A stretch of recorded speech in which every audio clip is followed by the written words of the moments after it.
আসসালামু আলাইকুম প্রিয় দর্শক, আশা করি সবাই ভালো আছেন।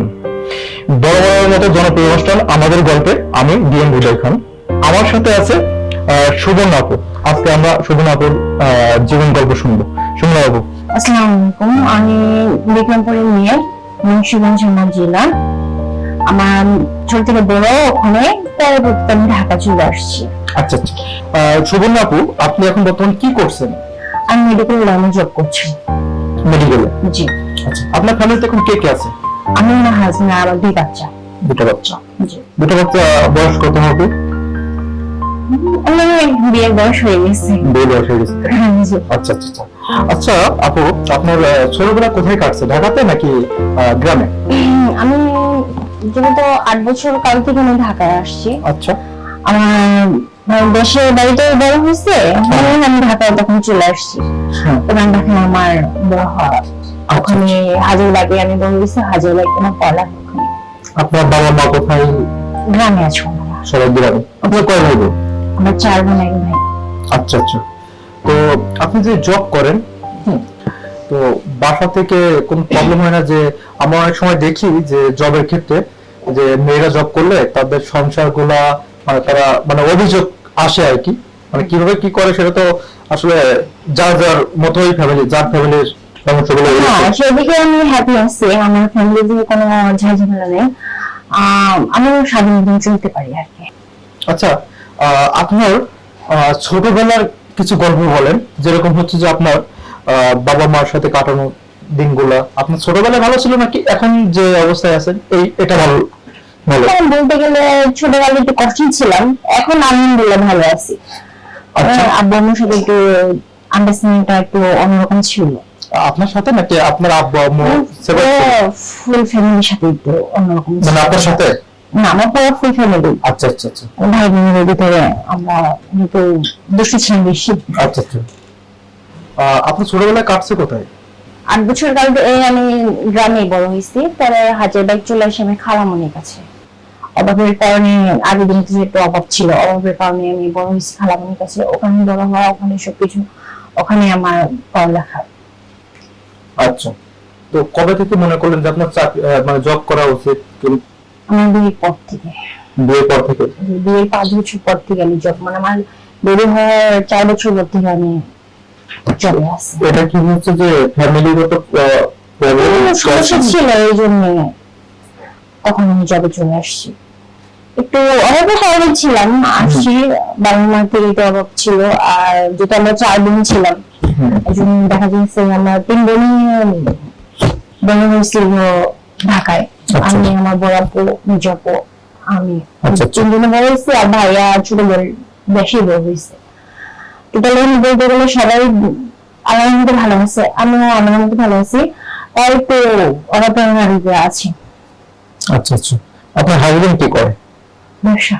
ব্যবসা করে। আচ্ছা আপু, আপনার ছোটবেলায় কোথায় কাটছে? বাড়িতে। বাড়িতে? গ্রামের বাড়িতে। আচ্ছা আচ্ছা। কিভাবে কাটছে ওখানে? ছিলাম একটু কষ্টের ভিতরে ছিলাম, মানে 4 বোন ছিলাম তো, 1 ভাই ছিল। একটু বাবার মাথার ভিতরে প্রেশার ছিল, যেহেতু 4টা মেয়ে, 4টা মেয়ে পালতে হবে, বড় করতে হবে, একটু মানে ফ্যামিলি প্রেশার ছিল। কিন্তু একটু অভাব টাইম ছিলাম, আচ্ছা আচ্ছা। মানে আমি যেটা নিয়ে বড় হয়েছে ওটা একটু অভাবের টাইমে ছিলাম। দ্বিতীয় কথা, আমার আব্বু সেকেন্ড বিয়ে করার পর থেকে আমার একটু অভাবে ছিল। আচ্ছা আচ্ছা। আপনার আব্বু যখন সেকেন্ড বিয়ে করে তখন আপনার বয়স কত ছিল? মানে 5 বছর। আচ্ছা আচ্ছা। তখন আমি 5 বছর ছিলাম। আমার যখন সেকেন্ড আম্মু আসছে, উনি আসাতে আমাদের অবস্থা একটু খারাপ হয়ে যায়। বাবা সেখানে আমাকে নিয়ে উনি ঢাকা চলে আসে। আপনাদের রেখে? হ্যাঁ। মানে আপনাদের যে 4 ভাই, যে ভাই বোন যারা আছে সবাইকে গ্রামে রেখে এনে চলে আসে? আব্বু ঢাকা চলে আসে। ঢাকা চলে আসে তখন দেখা যায় আমার মা আমাদের 5 ভাই বোনকে নিয়ে একটু সমস্যা পড়ে যায়। তখন একটু অভাবে ছিলাম। অনেক সময় আমরা ভাতের মার ছিল, ওটা খেয়ে দিন কাটাতে হয়েছে।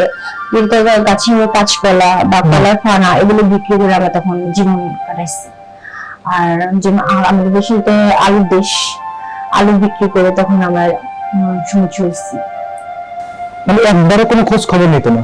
না, তখন খোঁজ খবর নিত না। তখন সেকেন্ড বিয়ে করছে, ওনাকে নিয়ে ঢাকা চলে আসলো। তাই 1 বছর ঢাকা ছিল।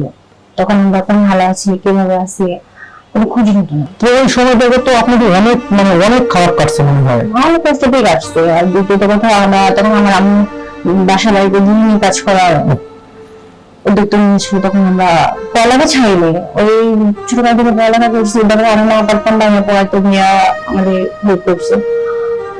এরপর দিন কাজটা আমরা কিছু করে এখন বর্তমানে কি অবস্থায় আছেন মানে? বর্তমানে আলহামদুলিল্লাহ ভালো আছি। আচ্ছা, তারপরে ওখান থেকে কিভাবে ঢাকায় আসলেন আর কিভাবে কি হলো? ওই আব্বু 1 বছর পর যখন আসলো, তখন আমার সেকেন্ড আম্মু ঘুরে ছোট একটা বোন হয়েছে।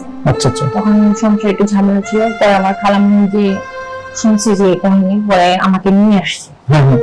আমরা 3 বোনকে নিয়ে আমাদের বাসায় নিয়ে এসছি। আমাদের বাসায় আমরা বড় হয়েছি, 3 বোনই হাজারিবাগ বড় হয়েছি।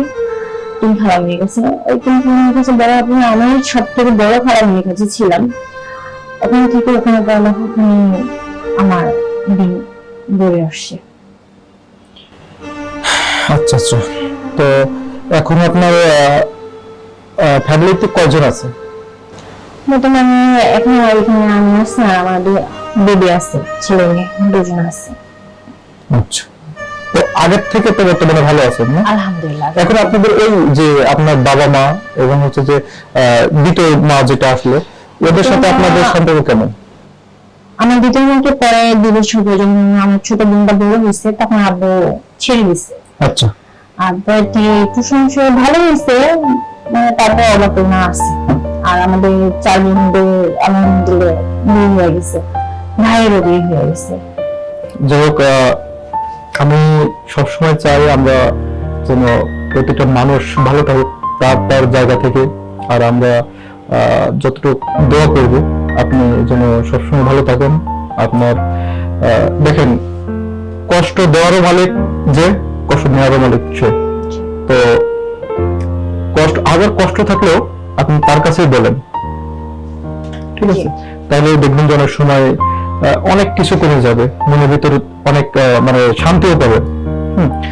প্রিয় দর্শক, কথা বলতে বলতে আমাদের টাইম একেবারে শেষের দিকে, আমরা আজকে বিদায় নিতে হচ্ছে।